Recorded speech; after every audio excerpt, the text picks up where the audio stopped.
bana një eksperiment. Mora të gjitha sezonet e Big Brother VIP dhe kontrollova ç'a ndodhi 9 muaj më pas në statistikat zyrtare të Instatit. Dhe ja çfarë gjeta.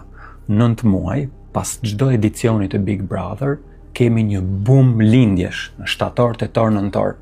Madje piku absolut u regjistrua 9 muaj pas dasmës së Luizit me Kiarën. Pra, Big Brother ka ndikuar për të shtuar popullsinë. Kemi vetëm një problem të vogël ama. Të gjitha këto që thash janë gënjeshtra. Lindjet janë shtuar vërtet fuqishëm në shtator, tetor, nëntor, por kjo ka ndodhur çdo vit, gjithmonë, sepse është ritmi natyror biologjik, s'ka lidhje me Big Brother. Dhe ajo që bëra unë, thot Daniel Kahneman, quhet iluzion korrelativ. Na ndodh gjithëve. Për shembull, je duke ecur në rrugë në punën tënde dhe fap të kalon për bri ngadalë furgoni i policisë dhe automatikisht mendon, ç'a shkili ke bërë?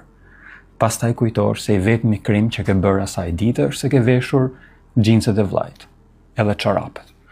Truri njerëzor pëlqen të besojë më shumë historitë personale se sa statistikat, dhe kjo quhet rrejshmëri narrative.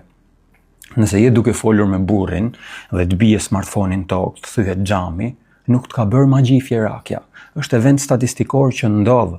Edhe tani që po flas, truri yt akoma po kërkon të dëshirojë që vërtet Big Brother ka shtuar numrin e lindjeve.